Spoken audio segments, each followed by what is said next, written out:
What's up, you guys? Namicon here, bringing you my perspective of what entertainment is bringing us. And today we'll be talking about Finding Nemo, released in theaters on May 30th, 2003.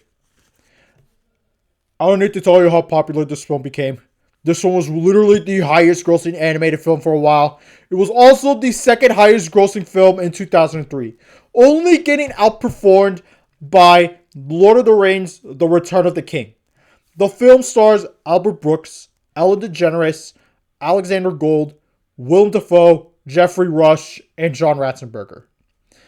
So, this film was directed by Andrew Stanton, his directorial debut. I know that technically speaking, he also directed I believe it was A Bug's Life, but like John Lasseter had way more control of that film. So then Andrew, I think Andrew Stanton only wrote like some. I think Andrew Stanton only wrote like the storyline for that film, but like John Lasseter did everything else. But anyways, this film is mainly about two clownfishes. Their names are Marlin and the titular character himself, Nemo, who has a small fin because of an incident that happened a few years ago that killed Marlin's wife. Nemo is getting excited to go to his first day of school, while Marlin is being very hesitant on him being on his own due to the incident that happened a few years ago that made him that made him become very overprotective of his son. Marlin starts to get paranoid when the other parents told him that the students are going to the drop-off. Fearing that Nemo might do some stupid shit, Marlin went to the location. Marlin finds Nemo and protect him from dangerous grounds. But Nemo snaps because Marlin has gone far enough from being very overprotective and decided to go to the drop off. But that proved to be futile as a diver finds him and snacks him into his canister, taking Nemo with him. Marlin now fears the worst as he goes and finds the boat, but unfortunately the boat was too fast for him to catch on. He still runs, but unfortunately he ran after a regal blue tame named Dory, who has a serious short-term memory loss. She joins the adventure despite Marlin's hesitation, and so they go out to find Nemo. Hence the name of the title, Finding Nemo. This movie is pretty good. I would not go as far as to say it's great, but for what this movie has to offer, it's really good. The animation still holds up. It looks great to look at. The water animation is outstanding. It looks real. And the voice performances are damn good. They essentially carried this film for me. Especially Willem Dafoe, who I feel is a major highlight. They honestly make the whole entire cast make the movie for me. The story is very simple, though for me, I'd say at times it's to a fault.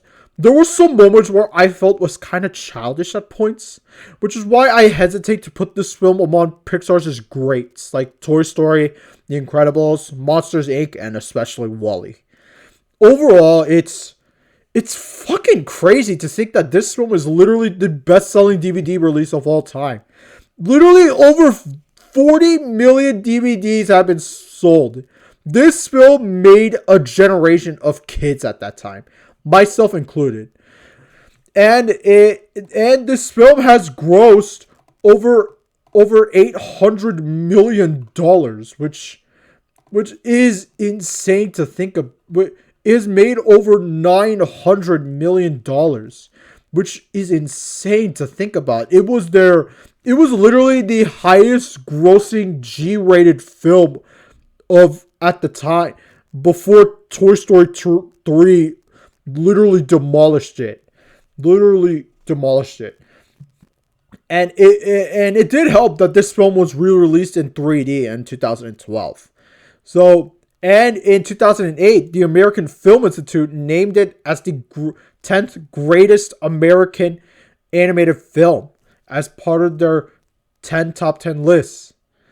It was so it this film was so iconic that eventually, like literally like over a decade later, they made a sequel, Finding Dory.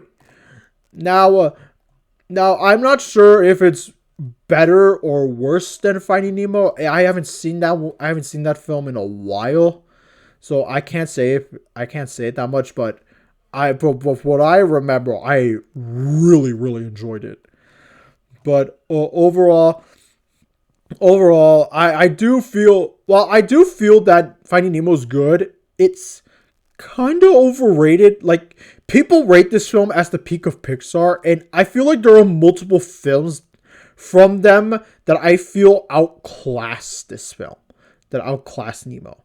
Though I do feel with fathers in particular, this will hit hard for them.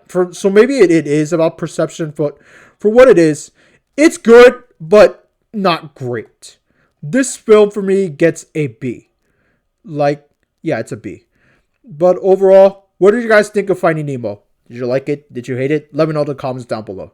Make sure to subscribe to my channel if you haven't, and make sure you follow my Instagram, letterbox backlog, and if you want to, you can also join my Discord server down in the description down below. This is Namo, and I'll see you next time.